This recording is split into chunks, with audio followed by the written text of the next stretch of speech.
Hello les amis, j'espère que vous allez bien. Pour ma part, ça va très bien. On se retrouve aujourd'hui dans une nouvelle vidéo où je vais vous parler des 3 étapes à suivre pour repartir à zéro.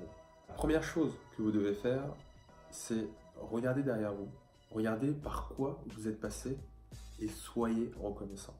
Mes 2 précédents mentors avaient en commun que rien ne les prédestinait à la réussite. Rien ne les prédestinait à devenir millionnaire pour l'un et multimillionnaire pour l'autre. Ils étaient dans des situations où il n'est clairement pas agréable de vivre. Ils ont dû regarder dans leur passé, voir qui ils sont aujourd'hui et qui ils étaient avant. Vous devez vous souvenir tous les moments extrêmement difficiles, les pires moments que vous ayez vécu et ce que vous avez senti à ce moment-là. Et prenez en comparaison les meilleurs moments que vous avez vécus. Les moments où les choses ont été bien plus faciles, bien plus fluides, où vous vous êtes senti plus heureux, tout simplement. C'est tout ce vécu qui font de vous la personne que vous êtes aujourd'hui. Et quand bien même vous avez la sensation que votre monde tout autour de vous est en train de s'écrouler, vous devez être reconnaissant pour ce que vous êtes aujourd'hui. Ainsi, pour eux, en regardant derrière, en étant reconnaissants pour ce qu'ils ont fait, ils ont retrouvé confiance en eux, retrouvé confiance en leurs capacités, et il en est de même pour vous. Vous devez retrouver confiance en vous et que vous êtes capable de faire de grandes choses. C'est grâce à ces moments extrêmement difficiles que vous avez pu vous surpasser, aller de l'avant et apprendre des choses qu'il est impossible d'apprendre sans douleur. Et dites-vous bien que le moment par lequel vous passez actuellement fait partie de l'apprentissage et vous permettra d'atteindre un succès bien plus élevé et supérieur en fonction de ce que vous avez décidé de faire à la suite de cette vidéo. Parce que c'est dans les moments extrêmement difficiles qu'on apprend le plus. Qu'est-ce qui vous a poussé à vous lancer dans l'entrepreneuriat? Qu'est-ce qui vous a mis au pied du mur pour que vous n'ayez pas d'autre choix que de vous lancer? N'hésitez pas à partager votre vécu, votre expérience en commentaire. Ça me fera vraiment plaisir de lire dans quelle situation vous avez été et comment vous vous en êtes sorti.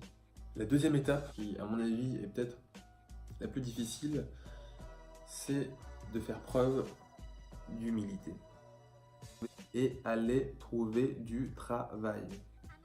Attention, pas n'importe quel travail. Vous devez éviter d'aller trouver un travail confortable. Vous devez éviter de trouver un travail dans lequel vous allez faire carrière parce que c'est le meilleur moyen pour tuer toutes vos aspirations. Parce que c'est dans l'inconfort que surgit notre capacité d'adaptation et même plus notre capacité à nous surpasser. C'est pour ça que je vous dis de trouver un job alimentaire et surtout pas un job dans lequel vous allez faire carrière. Que ce soit un job où vous allez faire le ménage, du babysitting ou de la plonge dans la restauration, vous devez trouver un job qui ne vous plaît pas, où vous allez faire des tâches ingrates, mais au moins qui va vous permettre de payer votre loyer, de payer de quoi manger et de pouvoir mettre un peu d'argent de côté. Que ce soit 50, 100, 150 euros, peu importe, que vous puissiez mettre un peu d'argent de côté. C'est très important. D'une part, vous allez être mal à l'aise avec votre boulot. Vous allez avoir envie de partir très vite.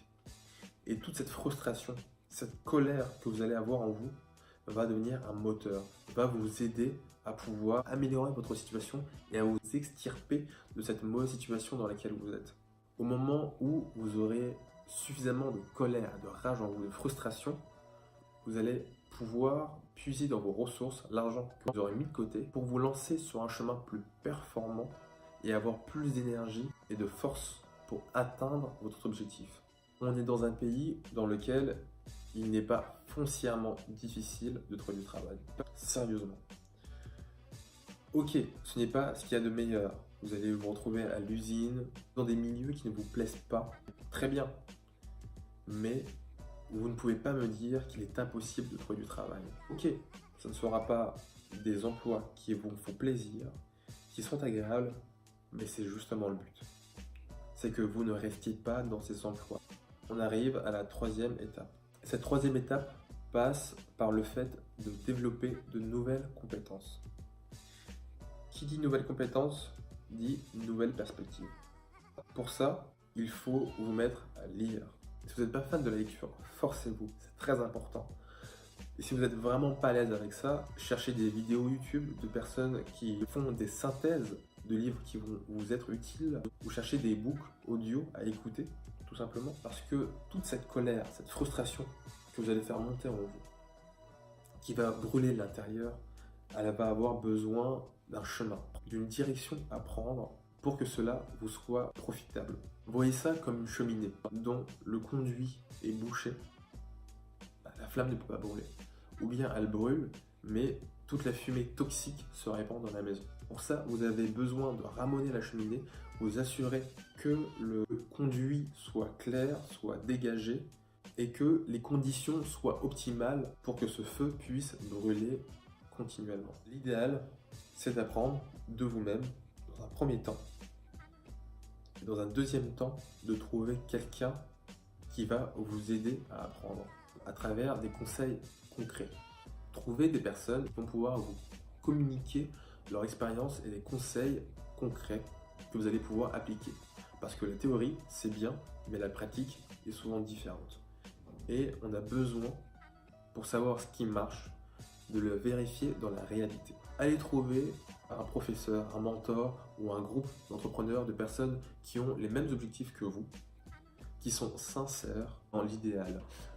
Dans tous les cas, vous devez vous former. Si possible, trouver un mentor qui va pouvoir vous coacher personnellement.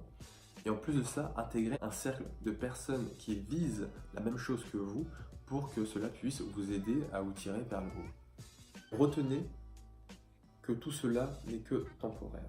Cette situation qui vous paraît insurmontable aujourd'hui ne le sera plus demain. Et vous devez vous poser une question et être sincère avec vous-même.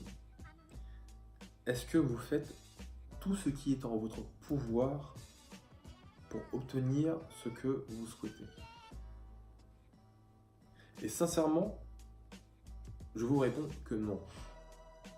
Je vous réponds que non, parce que si vous faites réellement tout ce qui est en votre pouvoir pour obtenir ce que vous voulez, vous l'obtenez. Maintenant, vous êtes prêts.